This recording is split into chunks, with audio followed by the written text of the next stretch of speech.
Olá, meu nome é Ricardo Petraca, eu sou coordenador do curso de Licenciatura em Artes Visuais e este é mais um programa Conversa Acadêmica. O programa Conversa Acadêmica, você sabe, é uma iniciativa da Escola Superior de Educação da Uninter. Você já reparou a quantidade de informações sobre arte que circulam em nossa sociedade? São várias e de todos os tipos.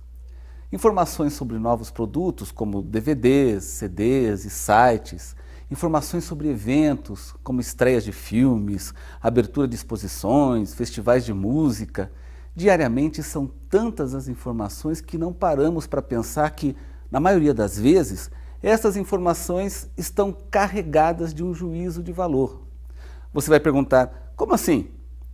Bem, de alguma forma, seja por meio da imagem, do som ou do texto, a ideia que deve ser passada, junto com a novidade do lançamento do DVD de sua banda favorita, é que o conteúdo deste DVD é bom, de boa qualidade.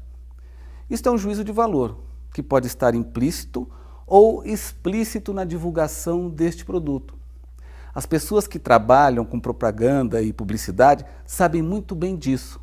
Procuram conhecer bem o seu público-alvo para saber o que ele gosta, o que este público consome em termos de produto cultural.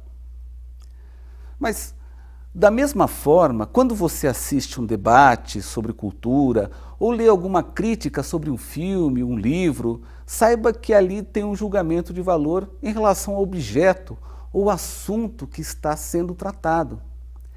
É importante você ter em mente que, como professor de artes, você trabalhará com o conhecimento artístico, com um repertório amplo de produções artísticas.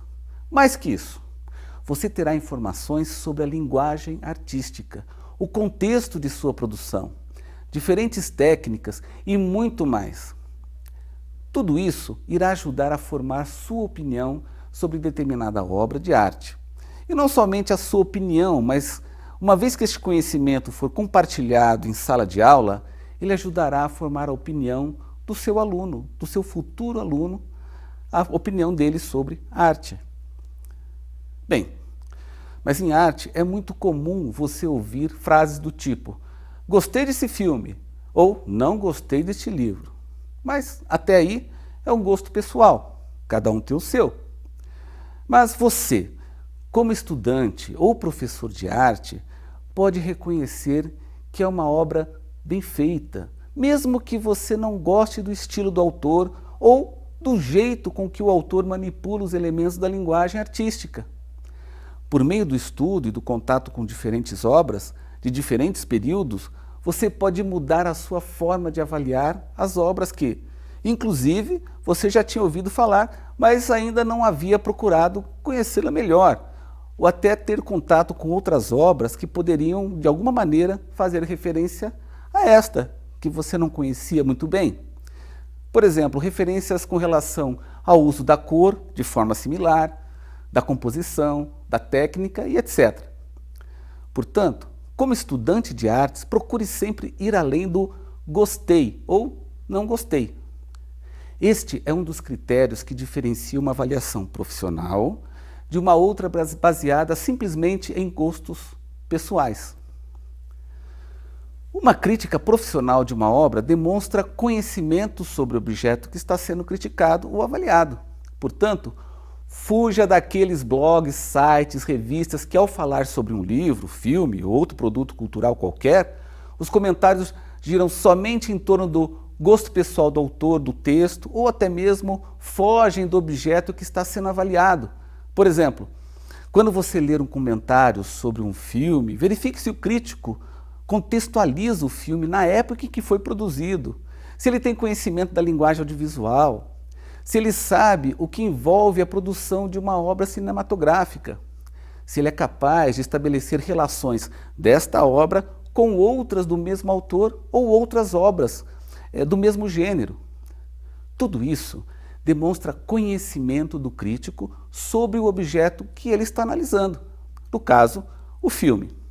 É claro que, mesmo tendo conhecimento do assunto que está sendo tratado, podemos ter diferentes posicionamentos e interpretações sobre uma mesma obra. Mas isso é que é enriquecedor para o artista, para o professor e para você, estudante de arte, pois auxilia na sua formação artística. É no contato com as diferentes interpretações de uma obra que você vai formando a sua própria opinião. Por tudo isso que conversamos agora, vou lhe dar 2 dicas. Primeiro, fuja daquelas observações e críticas que são esvaziadas de conhecimento sobre o assunto. Você vai encontrar, por exemplo, nas mídias sociais, uma quantidade enorme de opiniões de diferentes obras artísticas, mas que são esvaziadas de conteúdo, isto é, que não demonstram conhecimento sobre a obra, sobre a linguagem artística, sobre o contexto de produção e etc. A segunda dica é que você procure ler ou se inteirar sobre diferentes interpretações ou críticas especializadas para que você perceba as diferentes análises que podem ser feitas de uma mesma obra de arte. Bem, é isso. Espero que você tenha gostado das dicas, eu fico por aqui e desejo a você ótimos estudos. E não se esqueça, temos encontro marcado no próximo Conversa Acadêmica. Até lá!